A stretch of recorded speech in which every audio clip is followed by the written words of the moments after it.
유대 사람들의 지혜를 모아 놓았다고 하는 탈무드에 이런 얘기가 있습니다. 그 제목이 특별히 마음에 듭니다. 아버지에게 살찐 닭을 대접하고도 지옥 가는 사람이 있고, 아버지에게 물레방아 일을 돌리는 일을 시키고도 천국 가는 사람이 있다. 이게 제목입니다.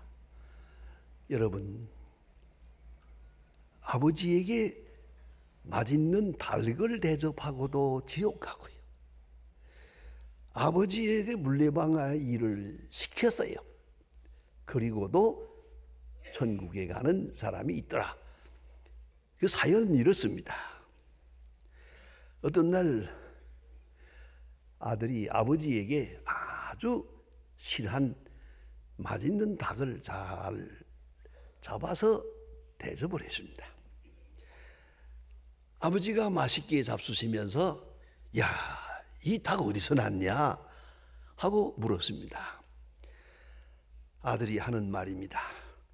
노친네야, 개가 먹을 때 조용히 하듯이 그저 먹기나 해라 그랬습니다. 이 아들은 지옥 갔습니다. 또 한 아들은 아버지가 물레방아 일을 하고 있었는데 임금님께서 좀 특별한 일이 좀 있어서 온 나라에 물레방아 돌리는 사람들을 다 모으라. 그래서 모았어요.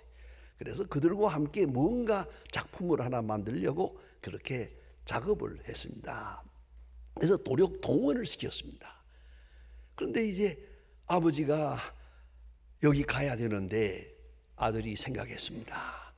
아니지요. 이 노력 동원에 나가면 그 일 시키는 사람들이 불량하게 시킬 수도 있고, 언짢은 말을 할 수도 있고, 혹은 잘못하면 매질도 할 수 있고 그럴 텐데 아버지가 이런 어려운 고난을 당하면 안 되지. 그래서 아버님, 물레방아 일을 계속 하시고 저 노력 동원에 나가는 것은 제가 대신 나가겠습니다. 그래서 아버지를 물레방앗간에 보내서 일시키고 아들은 아버지 대신 그 큰 부역에 나가서 어려운 일을 했더라 합니다. 이 아들에게는 천국이 허락됐다. 이게 뭘 말하는 것입니까? 현상의 문제가 아니에요. 마음의 문제예요. 정성의 문제고 심중에 지금 무엇을 생각하고 있느냐, 그것이 문제입니다. 에릭 프롬의 유명한 사랑의 기술이라고 하는 책이 있죠. 그 속에서 말합니다. 사랑은 관심이다. 상대방이 지금 무슨 생각을 하고 있는지, 어떤 처지에 있는지에 대해서 마음을 써야 돼요. 마음이 가지 않으면 아무 일도 일이 될 수가 없는 거예요. 관심이 중요하고 이보다 더 중요한 것은 존경이다. 상대방을 높이고 나를 낮추는 거예요. 여러분, 부모님을 공양한다, 대접한다, 그런 쓸데없는 소리 하지 마세요. 부모님은 공경하는 것이고요, 공경이란 사랑하고는 달라요. 영어로 말하면 honor입니다. love하고 honor하고는 다른 거예요. 이건 높이는 거예요. 부모님을 높이되 그 과거를 생각하며 높이는 게 아니고요, 문제는 현재를 생각하는 거예요. 현재 어머니 쓸모없는 분이 아니에요. 그에게 지혜가 있어요. 그 부모님에게 높은 경륜이 있어요. 이걸 잊지 말아야 돼요. 현재의 부모님을 존경해야 돼요. 존경해야 돼요. 거지에게 돈 주는 것처럼 생각해서는 안 되고, 개에게 먹이를 주는 것처럼 착각해서는 안 됩니다. 부모님은 존경하는 겁니다. 공경해. 모든 면에서 나보다 낫다. 과연 높은 분이다 하는 그런 존경이 먼저 있어요. 그게 바로 사랑이라는 것이고요. 또한 깊은 이해가 있어야 돼요. 부모님 지금 처지에 어떠할까? 그 나이에 그 건강에 부모님 지금 마음 심정이 어떠할까? 그 깊은 심정에 대한 이해, 이것이 중요하고요. 그 다음에는 책임입니다. 책망하는 것이 아니고 책임을 지는 거예요. 사랑이란 책임을 지는 거예요. 사랑은 남을 책하지 않아요. 그 책임이 내게 있다고 생각을 해요. 부모가 자식에게 생각할 때도 그저 잘못되는 거 다 내 잘못이다 생각해요. 그게 부모님의 마음이고요. 누구도 사랑을 한다면 그 모든 책임을 내가 지는 거예요. 남을 비판하는 것이 아니에요. 그리고 자신의 것을 다 희생하는 것입니다. 어느 사이에 희생하게 됩니다. 이것을 사랑이라고 하는 것입니다. 사랑은 실용적 가치가 있다고 유명한 메들린 헤케 교수가 말하고 있습니다. 사랑하게 되면 기적이 나타난다. 실용적 기적이 나타난다. 아주 신비로운 것이요. 나도 모르게 저는 높아지고 나는 작아지고, 저는 귀하고 나는 천하고요. 나는 아무것도 아닌 거로 이렇게 평가절하가 되거든요. 그리고 희생이라는 거, 그 어려운 거 아니에요. 사랑하면 저절로 자연스럽게 희생하게 되는 거란 말입니다. 오늘 성경에 나타난 이 말씀은 이 문제에 대해서 아주 웅변적으로 우리에게 말해주는 중요한 사건입니다. 아주 위대한 사랑이 준 기적, 우리에게 계시해주고 있습니다. 여기 한 어머니가 있습니다. 그리고 그에게 딸이 있습니다. 여러분, 내 자녀가 건강하냐 못하냐, 공부를 잘하냐 못하냐, 소망이 있느냐 없느냐, 그런 얘기 하는 게 아닙니다. 이건 아주 극단적인 얘기예요. 귀신 들렸어요. 귀신 들렸어요. 이거 어떻게 하면 좋습니까? 나는 이 귀신 들린 얘기만 하면 제가 꼭 생각나는 것이 있어요. 그러니까 또 말씀드립니다만은, 제가 옛날에 고향에 있을 때 새벽기도 가거든요. 갔다가 돌아올 때, 갈 때는 어둡지만 돌아올 때는 좀 후원이 밝잖아요. 거기에 그 긴 다리가 있어요. 그리고 그 다리가 있어서 우리 고향 이름이 석교 돌다리예요. 돌다리가 있어서 석교, 그 긴 다리가 있는데 그 다리를 건너오자마자 거기에 목숫간이 있어요. 나무를 켜서 뭐 이것도 만들고 저것도 만드는 그런 목숫간이 하나 있는데, 그 집에 귀신 들린 여자가 있어요. 나무 정말 그 소리를 지릅니다. 뭐 때리기도 하고 묶어놓기도 하고. 그 묶어놓지 않을 수가 없는 게 뭐냐면, 어떤 때 새벽기도 갔다 나올 때 보면요, 이 처녀가요 홀랑 벗은 채로 거리에 뛰어다니는 거예요. 그럼 동네 아이들이 전부 따라다니면서 그럼 또 불 끄트러다가 이렇게 막 비끄러매 놓으니까 또 얘가 또 구슬피 울어요. 제가 새벽기도 갔다 올 때마다 그걸 내가 보면서 성경을 읽을 때 귀신 들린 여자 하면 꼭 생각이 납니다. 불쌍해요. 이걸 어떻게 사람이라고 봅니까? 이게 아주 불필요한 존재지요. 그 부모님들이 전부 다 이 딸 때문에 그야말로 웃음이 없어요. 아무런 수고를 해도 보람도 없어요. 귀신 들린 딸, 이거 어떻게 하면 좋습니까? 그렇잖아요. 오늘 여기 성경에 보니까 귀신 들린 딸이 있었어요. 이 딸 때문에 이 여자는 예수님 앞에 다가옵니다. 그 말은 뭘 의미하는 겁니까? 이 어머니는 이 딸에 대한 소망을 버리지 않았어요. 이 딸은 지금 확실하게 귀신 들리고 정신없는 그런 그 쓸데없는 존재예요. 아주 불필요한 존재예요. 귀찮은 존재예요. 아니, 있어서는 안 될 존재야. 그러나 어머니의 마음은 그렇지 않아요. 귀신 들렸을 뿐이고 그 속에는 깨끗한 영혼이 있다고 믿고 있어요. 귀신만 나가면 된다고 생각하고 있어요. 여러분, 유명한 말씀이 있지 않습니까? 누가복음 13장에 보면 18년 된 귀신 들린 여자, 귀신 들린 지 18년, 20살에 들렸으면 지금 38세예요.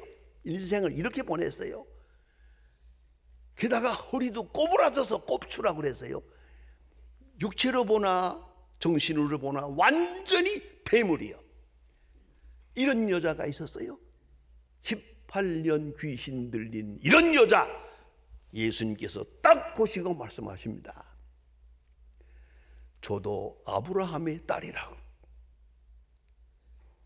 귀신에 붙잡혀 있을 뿐이지 그 속에는 깨끗한 영혼이 있다. 예수님은 그를 사랑했어요. 이걸 잊지 말아야 합니다. 그 속사람을 사랑하고 영혼을 사랑하고 깊은 세계에 아름다운 딸을 오늘 이 어머니는 사랑했어요. 이 딸에 대한 믿음을 버리지 않았어요. 이 딸에 대한 소망도 버리지 않았어요. 그리고 예수님 앞에 다가옵니다. 얼마나 놀라운 얘기입니까? 미모도 없고 재능도 없고 쓸모도 없습니다만은 어머니에게는 소중합니다. 그 무엇과도 바꿀 수 없는 소중한 딸이었더란 말입니다. 그리고 더 중요한 것은 이 딸을 위해서라면 무슨 수고라도 할 수 있어요. 어떤 굴욕도 참을 수 있어요. 어떤 어려움도 견뎌낼 수 있어요. 그래서 여자는 약하다, 어머니는 강하다. 그래요? 사랑하는 어머니, 믿음이 있는 어머니, 소망이 있는 어머니는 강해요. 아주 강해요. 그런 생각을 합니다. 그것이 바로 어머니입니다. 전 개인적인 간증이 있습니다. 우리 어머니가 41에 저를 낳았습니다. 그리고 그 정성껏 키웠고, 그 다음에 51년에 제가 고향을 떠날 때 성경책 하나를 손에 들려주고 그리고 떠났습니다. 내가 너를 위해서 기도하마. 걱정하지 마라. 새벽마다 기도종에 너를 만나자. 그랬어요. 그리고 제가 북한에 갔을 때 어머니는 뵐 수가 없지만은 호적을 찾아왔어요. 뒤져서 호적을 갖다 놓고 보니까 호적대로는 그래요. 어머니가 94세까지 살았어요.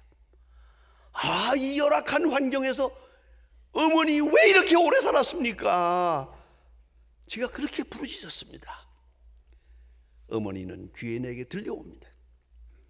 너를 위해 기도하노라고 오래 살았다.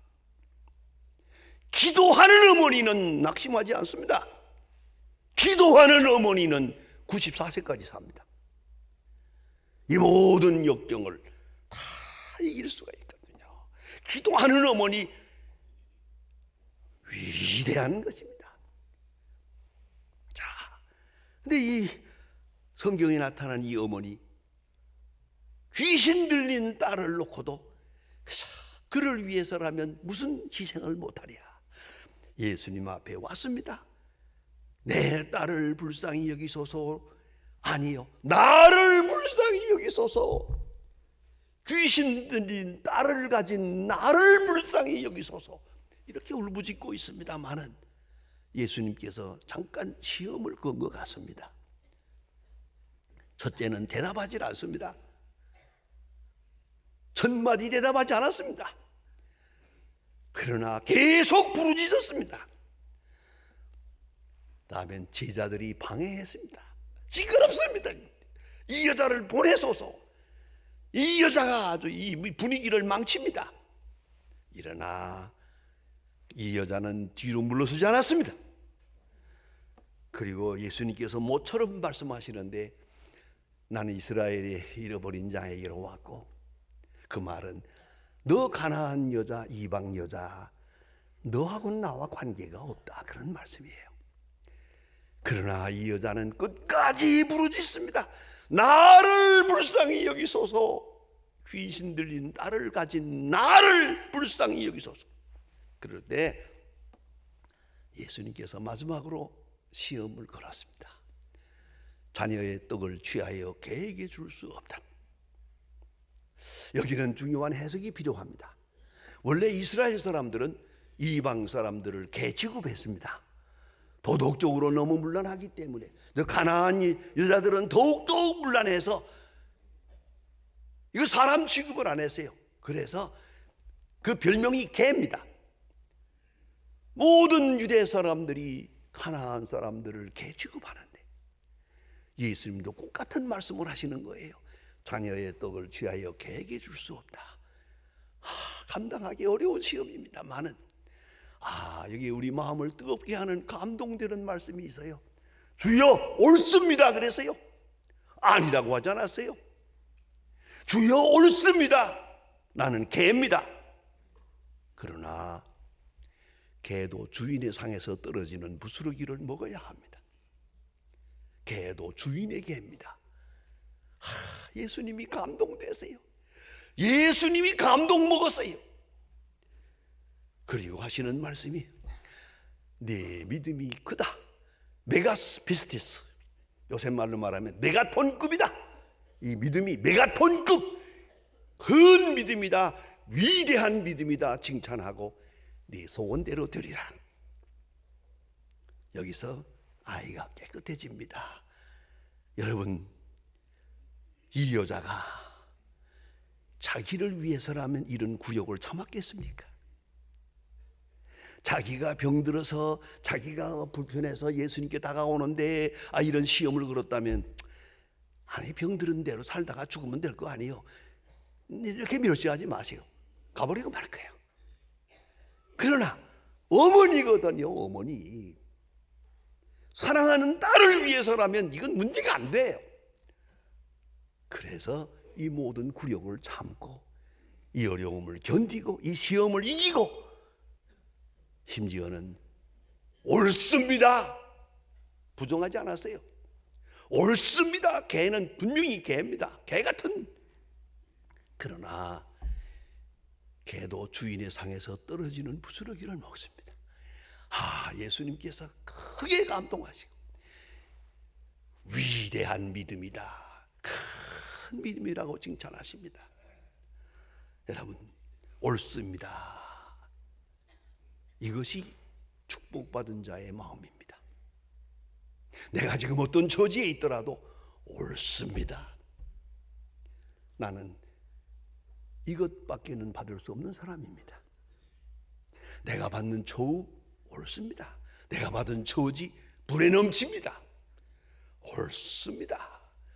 얼마나 굉장한 믿음입니까? 이 믿음이 어디서 나왔습니까? 어머니이기 때문이에요. 어머니이기 때문에. 생각해 보세요. 자기 병을 위해서라면 이런 굴욕을 참기 어렵습니다. 그러나 딸을 위하는 마음이기 때문에, 사랑하는 딸을 위해서 그는 자기를 부정했고 겸손하게 됐고 메시아에 대한 위대한 믿음을 가지고 나오게 됩니다. 여러분, 버려진 자요, 저주받은 자처럼 보입니다만은 그 마음 속에 딸을 사랑하는 마음, 그 거룩한 마음, 마침내 이 여인은 축복받는 하나님의 사람이 됩니다. 요한 웨슬레이라고 하는 감리교 장시자는 이렇게 말합니다. 나는 모든 영국의 신학자들로부터 배운 것보다 나의 어머니로부터 기독교와 신학을 배운 것이 더 많다. 그렇습니다.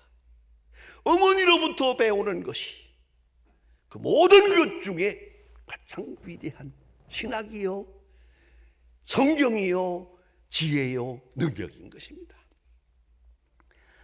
깊이 생각하십시다. 저는 오래전 얘기입니다마는 옛날에 신방 갔을 때 그 집에 아이가 하나가 소아마비가 있어요.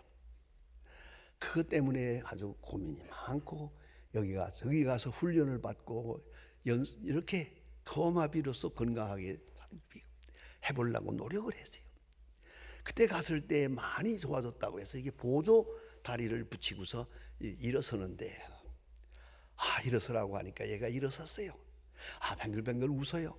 예쁜 아이인데 소아마비가 생겼어요. 그래서 거기 갔던 신방 같은 분들이 얘 걸어와 보라 걸어왔어요. 하나 둘 셋 걸어오다가 쿵 하고 쓰러지면서 아이가 엄마 하고 울었어요.